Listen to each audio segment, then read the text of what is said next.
नमस्कार दोस्तों, स्वागत है आपका स्टडी फॉर सिविल सर्विसेज में। जैसे स्टडी फॉर सिविल सर्विसेज के छात्र हैं तो ये वाला टेलीग्राम जरूर ज्वाइन करके रखिए। यूट्यूब चैनल में हमारे साथ है तो भी ये वाला टेलीग्राम ज्वाइन करना बहुत ज्यादा जरूरी है। सारे नोटिफिकेशन, सारे अपडेट, सारे मोस्ट इंपोर्टेंट पिक्स, सारा रिवीजन सब कुछ यहाँ पे बताया जाता है। हेलो एवरीवन, मेरा नाम नेहा मिश्रा है और मैंने यूपीपीसीएस 2020 की परीक्षा में 10वां स्थान हासिल किया है। ये मेरा 4th अटेम्प्ट था। इसके पहले के मेरे अटेम्प्ट्स में, जैसे कि सबसे पहले अटेम्प्ट में मुझे नायब तहसीलदार का पद मिला था। उसके बाद मेरे सेकंड अटेम्प्ट में मुझे ट्रेजरी ऑफिसर का पद मिला। मेरे थर्ड अटेम्प्ट में मैं इंटरव्यू स्टेज तक गई but I could not qualify. ये मेरा 4th अटेम्प्ट था। आज मैं आप सभी के सामने यहाँ ऐसे कुछ टिप्स और कुछ स्ट्रैटेजीज लेकर आई हूँ जो मेरे लिए मददगार साबित हुए and I hope and I wish कि वो आपके लिए भी उतने ही बेनिफिशियल साबित हों। मैं स्टार्ट करने से पहले अपना एक ब्रीफ इंट्रोडक्शन देना चाहती हूँ। मेरे पिताजी कॉन्ट्रैक्टर हैं और मेरी माताजी होम मेकर हैं। I have 3 younger siblings. मैंने अपनी शुरुआती पढ़ाई saint Anthony senior secondary school Barabanki से कंप्लीट की है। उसके बाद मैंने अपना graduation Isabella Thoburn college Lucknow से कंप्लीट किया है। I graduated from art stream in 2016। उसके बाद मैंने एक प्राइवेट फर्म में 1.5 ईयर्स के लिए जॉब भी किया है and thereby I started preparing.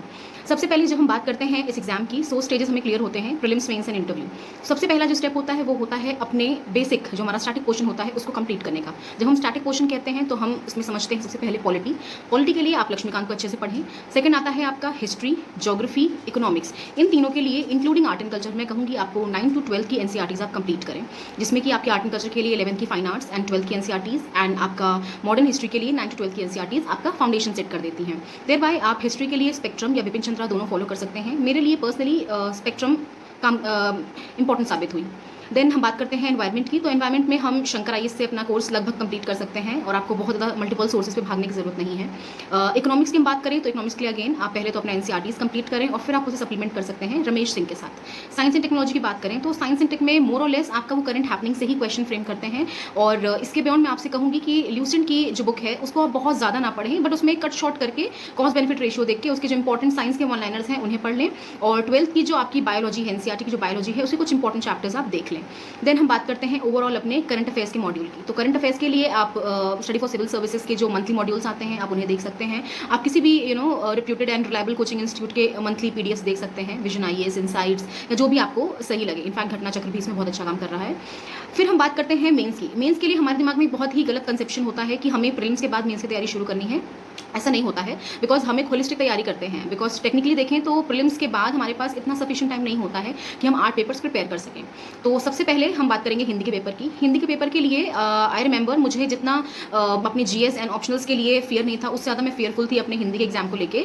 Because Hindi medium students के लिए ये थोड़ा सा लो हैंगिंग फ्रूट होता है, बट इंग्लिश मीडियम के लिए ये थोड़ा सा अजीब हो जाता है, because they not able to score good, बहुत अच्छे मार्क्स नहीं अच्छे उनके आ पाते हैं। तो इसके लिए स्टडी फॉर सिविल सर्विसेज का मैंने एक कंप्लीट वीडियो देखा था जिसमें उन्होंने हमें विलोम, देन अनेकार्थी, मुहावरे, काफ़ी कुछ का कंप्लीट रिवीजन करवाया था। तो मैंने उसे देखा था। प्लस आप आदित्य पब्लिकेशंस की बुक ले सकते हैं। सेकंड, आप एसे के लिए आपको कुछ नहीं करना है, because there is no ideal essay as such. आप जो लिख दोगे सिस्टमैटिक ऑर्गेनाइज तरीके से, essay is just free flow of your ideas. तो उसमें बहुत कुछ नहीं करना है। एससीएस के प्लेटफॉर्म पे एग्जाम के पहले कुछ इंपॉर्टेंट जो इवेंट्स या टॉपिक्स चल रहे होते हैं उनका एक जिस्ट प्रोवाइड कर दिया जाता है। So kindly go through that before your exam approaches. Third, हम बात करते हैं जीएस के पेपर्स की। तो इसमें हम सेपरेटली ना जाके मैं आपको एक ओवरऑल व्यू बताती हूँ। जैसे GS1 में हम world history, modern history, art and culture, geography of India as well as the world and society की बात करते हैं। तो इसमें मैंने वर्ल्ड हिस्ट्री के लिए विजन के नोट्स रेफर किए थे, because cost benefit ratio again उतना नहीं है। हिस्ट्री के लिए, modern history and art and culture के लिए आपने प्रीलिम्स में जो पढ़ा है उतना सफिशिएंट है। ज्योग्राफी के लिए भी वही स्ट्रैटेजी है। The most important part here is आपका answer writing. Second important thing, polity, governance and IR। Governance में जो रिसेंट गवर्नमेंट की स्कीम्स हैं, इनिशिएटिव्स हैं, उनसे आपको क्वेश्चन फ्रेम होते हैं। एंड जो आपका यूपी में स्पेसिफिक कुछ स्कीम्स इनिशिएटिव्स जो स्टेट गवर्नमेंट लाई है, that forms part of your UP special. And IR के लिए I would say the best source is newspaper. And अगर आपको इसके बियॉन्ड कुछ देखना है, so you can look up to this book which is known as rethinking India's foreign policy by Rajiv Sikri. Paper 3 में हम एनवायरमेंट, इकोनॉमिक्स, ये सब अपना प्रीलिम्स में पढ़ते हैं, बट जो हम नहीं पढ़ते हैं वो होता है internal security as well as disaster management. तो इनको आप थोड़ा सा ध्यान से देके जाओ। देन 4th टॉपिक आपका होता है, 4th GS4 इज आपका एथिक्स। तो एथिक्स में केस स्टडीज प्रैक्टिस करना बहुत इंपॉर्टेंट है। एंड आपका जो फर्स्ट सेक्शन होता है that is about basic terminology. तो इसके लिए आप लेक्सिकॉन रेफर कर सकते हो। अब मैं आपको थोड़ा सा ब्रीफ बताती हूँ कि जब आप मेंस की बात करते हो ना, यहाँ पर 3-4 चीज़ें बड़ी इंपॉर्टेंट हो जाती हैं। सबसे पहले आपको प्रीवियस ईयर क्वेश्चंस, चाहे प्रीलिम्स के लिए चाहे मेंस के लिए, लगा के जाने हैं। प्रीवियस ईयर क्वेश्चन से आपको आइडिया लगता है कि कौन से ऐसे कोर टॉपिक्स हैं जहाँ से कमीशन बहुत क्वेश्चंस लेकर आ रहा है। Second important thing specially for mains is time management, because अगर हम देखें तो हमारे पास ज़्यादा टाइम नहीं रहता है। एंड पर क्वेश्चन हमें 8.5 से 9 मिनट ही मिलता है, जिसमें हमको फ्रेम करके अपना पूरा आंसर सिस्टमैटिकली लिख देना होता है. So time management, previous year questions, answer writing की practice, and accumulating and then quoting important stuff, important detail, important reports, important indices, important data, थोड़ा अच्छे एजेंसीज, इंटरनेशनल ऑर्गेनाइजेशंस का नाम, ये सब आपको अपने आंसर में अगर आप कोट करोगे तो आपका आंसर एनरिच हो जाएगा. Then coming back to optional, optional के लिए प्लीज़ आप ऑप्शनल बहुत वाइजली चूज़ करें. ऑप्शनल इस बेसिस पर ना चूज़ करें कि टॉपर ने ये ऑप्शनल लिया था या इस ऑप्शनल से सिलेक्शंस कम हुए हैं. नहीं, आपका कंफर्ट लेवल जिस पर्टिकुलर ऑप्शनल में है आप प्लीज़ उसे चूज़ करें. बिकॉज पर्सनली स्पीकिंग मेरा ऑप्शनल पब्लिक एडमिनिस्ट्रेशन था, and people had suggested me कि आप पबैड ना लें बिकॉज उससे सिलेक्शन का रेशियो अच्छा नहीं है या ट्रेंड नहीं है. But this is not true. अगर आप कंफर्टेबल हो अपने ऑप्शनल के साथ, इफ़ यू आर श्योर कि आपका कमांड है अपने ऑप्शनल पे, then go for it. So talking about optional, since I told you मेरा ऑप्शनल पब्लिक एडमिनिस्ट्रेशन था. सो पबैड के लिए आप पेपर 1 के लिए रजनी गोयल एंड अरोड़ा की बुक देख सकते हो. लुकमान IAS के नोट्स हैं. देन देयर इज मोहित भट्टाचार्य. तो इनमें से आप कोई भी बुक अपने कन्वीनियंस के अकॉर्डिंग ले सकते हो. पेपर 2 इज मोर और लेस अप्लाइड नेचर का होता है. सो उसके लिए सबसे पहले तो आपको करंट हैपनिंग से अपडेटेड रहना पड़ेगा. दूसरा, आप सेकंड ARC, योजना एंड कुरुक्षेत्र, इनका थोड़ा सा एक ब्रॉड आइडिया ले लेना कि इनमें कैसे चीज़ें पर्सपेक्टिव आपको दिखाए जाते हैं. तो एक बार आप इनका थोड़ा सा बेसिक रिकमेंडेशंस का नॉलेज ले लेना. And then there is a book called Indian administration, again by Rajni Goyal and Arora. आप एक बार इसे देख सकते हो. So this was all about prelims, mains and आपका ओवरऑल स्ट्रैटेजी. मेरे इंटरव्यू की स्ट्रैटेजी मैं एक सेपरेट वीडियो में शेयर करूंगी. एंड जो इंपॉर्टेंट चीज़ें मैं इसमें आपको बताना चाहूँगी एक बार छोटा सा एट द एंड में, कि प्रीवियस ईयर क्वेश्चंस आपको प्रैक्टिस करने हैं for prelims as well as for mains. Secondly, mains के लिए time management and relevant sources से आपको अपना कोट्स एंड स्टैट्स कलेक्ट करना है.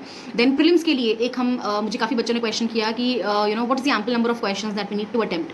तो इसके लिए आप ध्यान रखें कि क्योंकि अब आप अगर पिछले 3-4 साल का ट्रेंड देखें, सो थोड़ा फैक्चुअल कम होकर फैक्चुअल प्लस एनालिटिकल और अंडरस्टैंडिंग बेस्ड क्वेश्चंस हो गए हैं. सो आपको ध्यान रखना है कि मेरिट जिस हिसाब से जा रही है, you need to attempt at least 120 plus 125 plus questions, क्योंकि हमें नेगेटिव मार्किंग के बाद हमें 90 प्लस 93 प्लस क्वेश्चंस पे रहना है, जिससे कि हम एक सेफ स्कोर बना सकें अपना. एंड ऑल्सो आप कोशिश करिए प्रीवियस ईयर क्वेश्चन जैसे कि घटना चक्र के कंपाइलेशंस आते हैं प्रीवियस ईयर क्वेश्चंस के, आप उन्हें लगा लीजिए. मैक्सिमम मॉक्स अटेम्प्ट करिए बिकॉज मॉक्स अटेम्प्ट करना बहुत ज़रूरी है. अपने सोर्सेज को लिमिट कर दीजिए, मल्टीपल रिवीजन कीजिए बट लिमिटेड सोर्सेज से रिवीजन करिए. एंड मेंस आंसर राइटिंग के लिए एक छोटी सी चीज़ जो मुझे बहुत फ़ायदा दिया उसने, वो मुझे लगता है आपको भी फ़ायदेमंद रहेगी, कि have a good peer group. And जैसे कि हम क्या करते थे कि हम अपना पीयर ग्रुप में रोज़ 2 क्वेश्चंस हमने लिखने होते थे. And we use to evaluate each others answers. तो हमें ये पता होता था कि ठीक है, हम रोज़ इन टॉपिक्स पे इतना राइटअप लिखेंगे, एंड देन हम एक दूसरे का इवैल्यूएट करते थे. इससे हमें बहुत अच्छा सा फीडबैक मिलता था, डाइवर्स व्यू पॉइंट मिलता था, एंड हमें जो टॉपिक्स हमने नहीं पढ़े होते थे उसके बारे में काफ़ी नॉलेज मिल जाती थी. तो एक आप ये कर सकते हो. एंड प्लीज़ मेंस के लिए एक डेडिकेटेड टेस्ट सीरीज़ लगाइए, और जो भी कोई आप किसी लोकल इंस्टीट्यूट में या कोई भी ऐसे रेप्यूटेड इंस्टीट्यूट, आप वहाँ की टेस्ट सीरीज़ ले लीजिए. And with in that due time 2 hours 59 minutes में आप अपना वो टेस्ट कंप्लीट करें, टेस्ट के क्वेश्चंस एनालाइज करें, एंड अपने पर्सनलाइज्ड माइंड मैप्स या नोट्स टाइप का तैयार रखें. बिकॉज मेंस के पहले आपके पास इतना टाइम नहीं होगा दैट आप मोटे मोटे रजिस्टर उठा के फिर से रिवाइज कर सकें. सो इट इज़ एडवाइजेबल कि आप अपने short crisp notes, stats, rankings, ये सब का अलग से सब कुछ तैयार रखें. सो आई होप जो चीज़ें मेरे लिए काम की वो आपके लिए भी 100% तो नहीं कह सकती, बट अगर 70% भी काम करती हैं सो मुझे बहुत अच्छा लगेगा. And try to get diverted the least and make the most of the free initiatives जो भी आपके चल रहे हैं. फॉर एग्जांपल SCS के बहुत सारे initiatives, mock test, current affairs modules, and काफ़ी कुछ आपको फ्री में मिलता है. So do utilise them, and I hope it works for you all, and I hope the best amongst you all shines in the coming exams. Thank you. Hello everyone, this is Neha Mishra, और मैंने UPPCS 2020 के exam में rank 10 हासिल किया है. ये मेरा 4th attempt था. इसके पहले अटैम्प्ट्स में, जैसे कि सबसे पहले अटैम्प्ट में मुझे नायब तहसीलदार का पद मिला था. इसके बाद इन माय सेकंड अटैम्प्ट मुझे ट्रेजरी ऑफिसर का पद मिला था. In my third attempt as well मैं इंटरव्यू स्टेज तक गई थी, but I could not qualify, and this was my 4th attempt. तो शुरू करने से पहले मैं सबसे पहले अपना एक ब्रीफ इंट्रोडक्शन आपको देना चाहूँगी. मैं बेसिकली कुशीनगर से बिलोंग करती हूँ. My father is a contractor और मेरी माता जी होम मेकर हैं. I have 3 younger siblings. मैंने अपनी शुरुआती पढ़ाई saint Anthony senior secondary school Barabanki से कंप्लीट की है, और उसके बाद मैंने अपना graduation Isabella Thoburn college Lucknow से कंप्लीट किया है. I have done graduation in arts in 2016, and उसके बाद मैंने 1.5 ईयर एक प्राइवेट फर्म में जॉब किया है, and simultaneously I started preparing for UPPCS. सबसे पहले, क्योंकि आज हमारा जो विषय है वो रहेगा इंटरव्यू का, तो सबसे पहले हम बात करेंगे कि इंटरव्यू में आप ऐसा क्या करें एंड ऐसा क्या ना करें जिससे आपको ज़्यादा मार्क्स मिल सकें, आपका स्कोर बढ़ सके. और उसके बाद हम बात करेंगे मेरे पर्सनल एक्सपीरियंस की, क्योंकि जैसे कि मैंने आपको बताया ये मेरा 4th अटैम्प्ट था, and I was fortunate enough कि मेरा लगातार 4था इंटरव्यू भी था. तो सबसे पहले हम बात करेंगे कि हमारा ड्रेस कोड क्या होना चाहिए. तो गर्ल्स के लिए इट इज़ एडवाइजेबल कि आप साड़ी पहने. साड़ी में आप कॉटन की या सिल्क साड़ी प्रेफर कर सकते हैं, बट अवॉइड जॉर्जेट. और जिन गर्ल्स को साड़ी में कंफर्टेबल नहीं फील होता है वो सूट भी पहन सकती हैं, बट ध्यान रखें कि आपका सूट ज़्यादा फॉर्मल लुक देना चाहिए। बॉयज़ के लिए बॉयज़ अपना shirt, trouser, tie and coat like पूरा एक सूट का लुक क्रिएट कर सकते हैं, जिससे कि काफ़ी ज़्यादा फॉर्मल लुक आता है। और सेकंड हम बात करेंगे कि हमें ये एडवाइस दी जाती है कि आप इंटरव्यू पैनल को फेस करने से पहले अपने ऑप्शनल को काफ़ी अच्छे से ब्रशअप कर लें। इंटरव्यू में ऑप्शनल का बहुत ज़्यादा इंपॉर्टेंट वेटेज होता है, बिकॉज दे अज्यूम कि आपको अपना ऑप्शनल का नॉलेज अच्छा होना चाहिए। तो इसीलिए अपने इंटरव्यू में जाने से पहले एक बार ऑप्शनल में जो भी आपके बेसिक्स रहे हैं इन सबको अच्छे से देख कर जाएँ। तीसरी इंपॉर्टेंट चीज़ रहेगी कि आपके ग्रेजुएशन में जो भी सब्जेक्ट्स थे, एक बार उनका बेसिक्स, मतलब इतना डेप्थ नहीं पढ़ना है, बट उनके बेसिक्स को आप ध्यान से देख कर जाएँ। Because I remember one of my batchmates, उन्होंने बीटेक किया था एंड क्योंकि उनसे बीटेक के कुछ क्वेश्चंस पूछे गए and he could not answer, तो वो बहुत अच्छा इंप्रेशन नहीं डालता है। तो इट इज़ एडवाइजेबल कि आप अपना ग्रेजुएशन के जो सब्जेक्ट्स हैं उनको हल्का फुल्का ब्रशअप करके जाएँ। अनदर इंपॉर्टेंट थिंग इज़ आपका जो भी आपके करंट इवेंट्स चल रहे हों, जैसे कि हमारे टाइम पे होली पास में थी, या इलेक्शन कमीशन का इनॉग्रेशन, या 26 जनवरी का इंपॉर्टेंस, ये सारे इवेंट्स थे। तो आपका इंटरव्यू जब भी शेड्यूल्ड हो, उसके आसपास के जो भी इंपॉर्टेंट इवेंट्स हो उनको देख के जाएँ। जैसे फॉर एग्जाम्पल मेरा इंटरव्यू था 1 अप्रैल 2021 को, तो मुझसे 1 अप्रैल की सिग्निफिकेंस पूछी गई थी, तो उसके बारे में हम बाद में बात करेंगे। तो इसलिए इंपॉर्टेंट इवेंट्स एक बार गो थ्रू करके जाएं एंड कोशिश करें इंपॉर्टेंट इवेंट्स पर आप अपना ओपिनियन बनाएं। जैसे फार्म लॉस पर इस बार काफ़ी बच्चों से सवाल पूछे गए, बट फार्म लॉस क्या है ये सबको पता है, आपका ओपिनियन क्या है, आपने उससे क्या कुछ यूनिक निकाला, या आप उस चीज़ को उस केओस को आप नॉर्मल करने के लिए क्या सजेशन अपनी तरफ से दे पाते हैं, ये ज़्यादा इंपॉर्टेंट होगा। तो ये अलग इंपॉर्टेंट चीज़ थी। अनदर इंपॉर्टेंट थिंग जो मोस्टली बच्चे भूल जाते हैं, जब भी आप इंटरव्यू पैनल को फेस करें, कोशिश करें कि काफ़ी स्ट्रेस फ्री दिखें, अपने कॉन्फिडेंस के साथ जाएं and wear beautiful smile on your face. इससे आपका इंप्रेशन ही सिर्फ अच्छा नहीं पड़ता है, but you also feel confident in yourself, और वो कहीं ना कहीं बहुत अच्छा इंप्रेशन देता है बोर्ड मेंबर्स को भी कि सामने वाला बहुत अच्छे से अपने आप को प्रेजेंट कर रहा है। और वहाँ पर प्लीज़ आपने इंटरव्यू पैनल को फेस करने से पहले जितना पढ़ा होगा उससे ज़्यादा आप नहीं पढ़ सकते थे, ये आप मान के चलना। एंड उस दिन आपका प्रेजेंटेशन, ओवरऑल आपकी पर्सनैलिटी, आपकी सालों की जो आपने नॉलेज एक्यूमुलेट की होगी, यही सब काम आने वाला है। तो ये सब चीज़ें सोच समझ कर ही अच्छे से आप जाना। सेकंड इंपॉर्टेंट थिंग, मैं अगर अपने इंटरव्यू की बात करूं, सो मेरा इंटरव्यू वॉज शेड्यूल्ड ऑन 1 अप्रैल 2021 और आई रिमेंबर 17 to 19 मिनट्स तक का मेरा इंटरव्यू था। तो मेरा सबसे पहला, क्योंकि मैं ये सोच के गई थी दैट आई वुड ट्राई कि मैं बोर्ड मेंबर्स का ध्यान अपने स्ट्रेंथ्स की तरफ शिफ्ट कर सकूं। तो मेरे जाते ही उन्होंने सबसे पहले ही मुझसे पूछा कि क्या आप जॉब में हैं, to which my answer was no sir, क्योंकि मैंने उनको बताया कि मैं 2018 में ट्रेजरी ऑफिसर के पद पर सिलेक्टेड हूँ, पर क्योंकि ज्वाइनिंग नहीं आई है, so I am technically not working.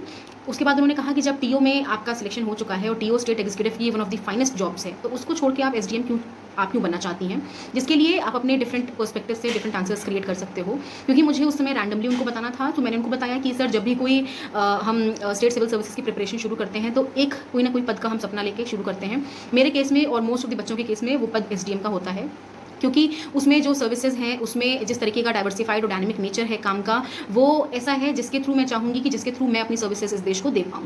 And also क्योंकि मेरा सपना था, तो इसीलिए मैं चाहती हूँ कि ट्रेजरी ऑफिसर के पद पर होने के बावजूद मैं उस पद को हासिल करूँ।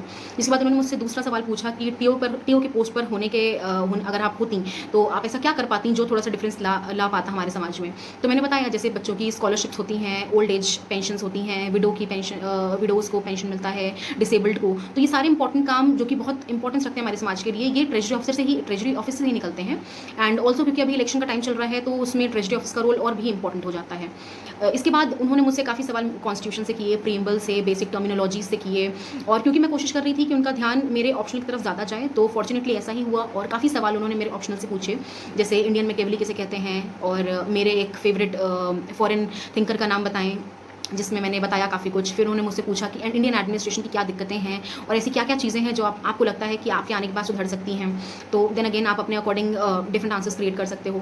फिर उन्होंने मुझसे पूछा कि करंट इवेंट को जोड़ते हुए उन्होंने मुझसे पूछा कि अभी एक ऐसा देश है जो अपने पारिवारिक मतभेदों के चलते बहुत न्यूज़ में है, तो वो क्या है, वो कौन सा देश है। पहले मुझे इतना क्लिक नहीं किया, देन उन्होंने मुझे थोड़ा हिंट दिया, और हिंट दिया मैं इससे आपको एक बार और एम्फेसाइज करूँ कि वो कभी भी आपको डरा धमका के इंटरव्यू नहीं लेते हैं। They are nicest people, and वो कोशिश करते हैं कि आपको हिंट दे के, आपको और आपको क्लूज देके आपको आंसर तक लाएं, और आपसे because all they want is आपका व्यू पॉइंट, आपका ओपिनियन ओवर डिफरेंट टॉपिक्स। तो इसीलिए उन्होंने मुझे हिंट दिया और मैं काफ़ी क्लोज पहुंच गई, एंड देन आई रियलाइज कि ये शायद मेगन मार्कल वाले इशू की बात हो रही है। फिर उन्होंने मुझे एक दो रिपोर्ट्स के बारे में बात पूछी, then also they try to check my situational awareness, जिसके चलते उन्होंने पूछा कि ऑनरेबल प्राइम मिनिस्टर मैनेजर हैं कि लीडर हैं। देन देवर क्वेश्चंस कि अगर हम आपको एसडीएम बना के किसी जिले में भेजें और फिर हम आपसे कहें कि वहाँ की महिलाओं के लिए स्पेसिफिकली पीएम उज्ज्वला योजना जो चल रही है उसके फ़ायदे आप उनको बताइए, और कुछ इस तरीके से बताइए कि महिलाएं ज़्यादा से ज़्यादा एनरोल करें इस स्कीम के अंतर्गत, तो आप कैसे करोगे, क्या करोगे। सो ऐसे सिचुएशन बेस्ड क्वेश्चंस 3-4 थे मेरे इंटरव्यू में। ऑल्सो मुझे पूरे इंटरव्यू के दौरान जो एक चीज़ बहुत कॉमन रही that they were continuously smiling and they were kind of pampering me in the sense कि they wanted me to answer more and more questions. और इसीलिए जहाँ मुझे क्वेश्चंस नहीं भी आ रहे थे वहाँ मैंने बहुत पोलाइटली उनसे बोल दिया कि sorry sir, I am not able to recall this particular answer, और इस तरीके से बोल के आप बहुत पोलाइटली रिफ्यूज़ कर सकते हैं, जिसके लिए आपको मुझे नहीं लगता कोई ऐसा पेनल्टी मार्क्स मिलते हैं। तो अगर आप ये सारी चीज़ें ध्यान रखेंगे, प्लस आप कॉन्फिडेंस के साथ जाएंगे, अपनी पर्सनैलिटी जैसी है वैसी शोकेस करेंगे, कुछ ऐसा एक्स्ट्रा करने की ज़रूरत नहीं है, कभी कोई ऐसी बात ऐसी चीज़ मत बोलिए जिससे वो आपको काउंटर आर्गूमेंट में इन्वॉल्व करें। और अगर ये सारी चीज़ों का आप ध्यान रखेंगे तो मुझे लगता है आप बहुत ही अच्छे मार्क्स स्कोर कर पाएंगे। अब जैसे कि हमें पता है कि 2018 के बाद से इंटरव्यू के मार्क्स का वेटेज कम हुआ है, अब वो सिर्फ 100 मार्क्स रह गया है, पर 100 मार्क्स होने के बावजूद आप इसको इग्नोर नहीं कर सकते, बिकॉज आपको पता है 7-8 नंबर ऊपर नीचे होने से भी एक बहुत बड़ा डिफरेंस क्रिएट हो जाता है। तो आई होप ये सारी चीज़ें आपको हेल्प करें, एंड मैंने अपने पिछले इंटरव्यूज़ एंड लेटेस्ट इंटरव्यू के बेसिस पर आपको ये सारी चीज़ें बताई हैं, and I hope the best amongst you shines, and ये आपको अगर हेल्पफुल रहेगा तो मुझे सबसे ज़्यादा खुशी होगी। Thank you so much.